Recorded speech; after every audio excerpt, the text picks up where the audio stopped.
Hi everyone, Assalamu alaikum, welcome to my channel. So today's video is about how to prepare for the theory and science exam or the task exam. So it is one of the two exams of the part 1 MRCPCH part 1 exam, which is divided into FOP and task. So among the three theory exams that we need to clear before appearing for the clinical part of MRCPCH, task is said to be one of the most complicated ones. It's really tough to pass, as they say. So yes, you need to have really good intense preparation for appearing for the task exam, and you should prepare intensely. So before moving forward, before sharing with you my method of study and how I cleared the task exam, I would like for you to ask yourself a question, that what's your aim? Do you just want to clear this exam? Like, what's your aim? Or do you really want to gain some knowledge, to do you have the growth mentality that you want some knowledge that has to be retained in your brain for a long time, that's going to benefit you? Because the preparation for tasks is broadly divided by a lot of people. So some people say that you just need to study the recalls, you just read the recalls and you'll be able to pass. Yes, about 60% of the questions are very familiar, you will find them from the recalls, but yes, they will twist the questions. You have no guarantee, if you're lucky, you will pass. But if you really want to study intensely, because I'm sure your aim is not only to pass the part 1 exam, you do aim in clearing all the exams. So you need to have a good grip on your knowledge, good grip on your basics. So if you want that, if you really study like me, the old school method, so yes, let's move forward. Okay, let's do it. So the first book, you need actually three materials, and the fourth material is yeah, you have to go through that. So for tasks, you don't need guidelines. Guidelines is really complicated. For FOP, you do need guidelines for a lot of topics. But for the task exam, I did not need that. I will tell you what is needed exactly. So you basically need three things only. First and the foremost important book you need is Science of Pediatrics, SOP.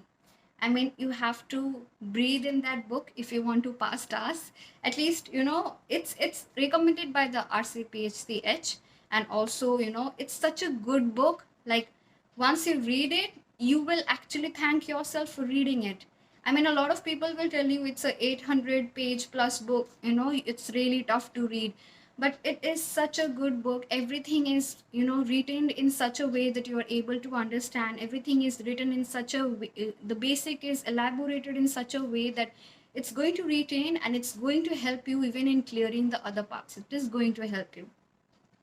So I read the Science of Pediatrics, about the whole Science of Pediatrics, three times.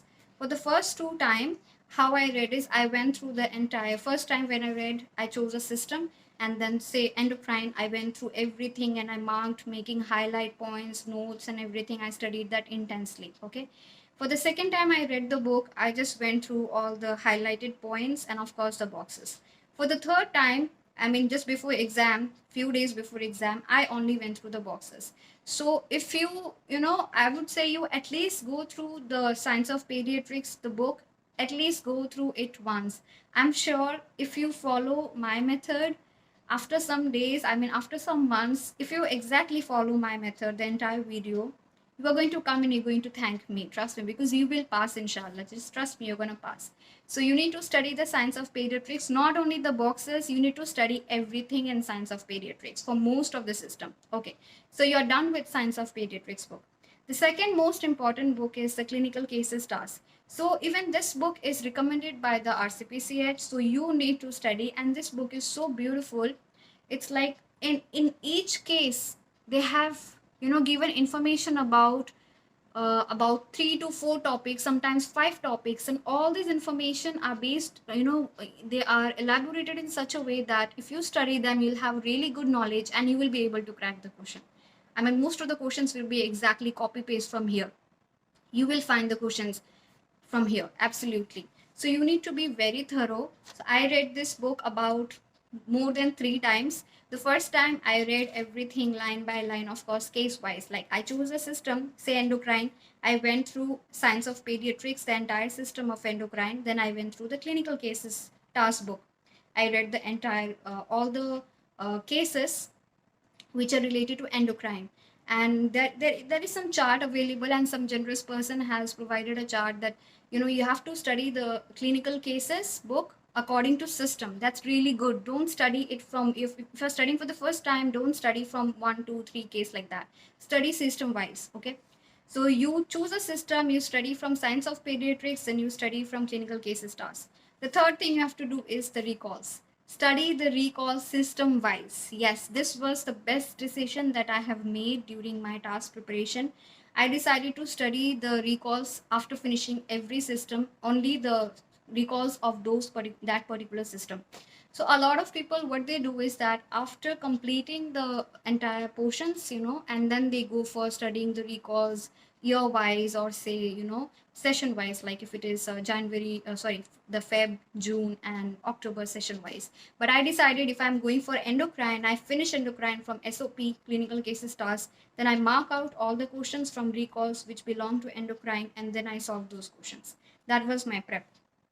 So I did not touch the past test for my task exam, and I didn't need to. Alhamdulillah, it was not at all needed. It was such a big headache. I was really worried, but I decided to go with my instincts. And yes, a lot of seniors suggested me that you don't need past test for the task exam. You do need for FOP, but for the task exam, you don't need past test at all. So don't simply waste your money and buy it. I mean, I would not suggest it for you for the task exam. So the recalls, do the recall system wise. And the last important thing is the sample papers. So the sample papers, there are only 5 sample papers as far as I can remember for the task exam. And they're pretty easy. You can solve them within 1 or 2 days, sit with your friends and solve them. So this is how I prepared, and I made sure I had revised the entire portion at least 3 times. That is almost 3 times SOP, 3 times clinical cases book. Recalls I have done numerous times, almost every day. And there are a lot of groups on WhatsApp, on Facebook, on Telegram. There are a lot of generous people who are going to solve questions for you, who are going to be, there'll be a lot of group you can join, and you can just sit and observe them. You can sit and listen to them solving recalls. So once you get a grip on the system, you can go for the solving the recalls year wise, that is 2020, 2021, then you can go for 2019, 18, 17. I solved up to 2015 for my exam, and I didn't go beyond that. So that's my thing. I just followed these 4 basic things. I mean, the sample paper, yes, it's obvious. You need to follow it. Once you're done with the recalls and everything, the sample paper will, you'll find it pretty easy. Only few of the questions were kind of atypical, and I decided to mug them up. But otherwise, these 3 materials, that is the science of pediatrics and the clinical cases task book, and the recalls, are more than enough. Okay. And about the guidelines, you do not need any guideline. I studied only the DKA guideline and acute severe asthma. Only these 2 guidelines for my task exam. It's not needed at all, so that's a lot of burden removed. You can really be relaxed and study. So just focus your energy, because this exam, a lot of people will tell you that about 60-70% of the questions were from recalls. Yes, they were from recalls. About 60% of the questions were from recalls. Even for the second part exam, a lot of recalls are really important for the MRCPCH exam. But if you're not clear in your mind, if you don't know the topic properly, if you just study the recalls, they're not going to copy paste the entire question in the same way. They are going to twist the question. This happened with a lot of people. So you need to make sure that you clear your concepts well. You need to make sure that you prepare yourself well, that you will not only clear this exam, but you will be able to clear the other exams as well. So this is pretty much about the task exam. And yes, you need to study statistics and pharma and ethics from some other sources apart from SOP. So about the pharma, it's a whole new world. Yes, you will be studying from SOP itself, and a lot of people say that only the pharmacology chapter in SOP is not enough. Yes, it's not enough. So I will be making another video on pharma. That's a whole new world. We are going to be diving into that, and it's going to be super easy for you. Okay, so that's your preparation. And I'm sure if you follow this method, you will be able to pass, inshallah. Just focus your energy. A lot of people will tell you that you need 3 months, you need months to pass this exam.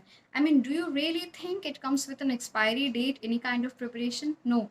you need to make sure that yes, to a lot of people it takes like 1 month, 2 months, but I think it's better. A lot of people, new people, they ask how much time is required for preparing.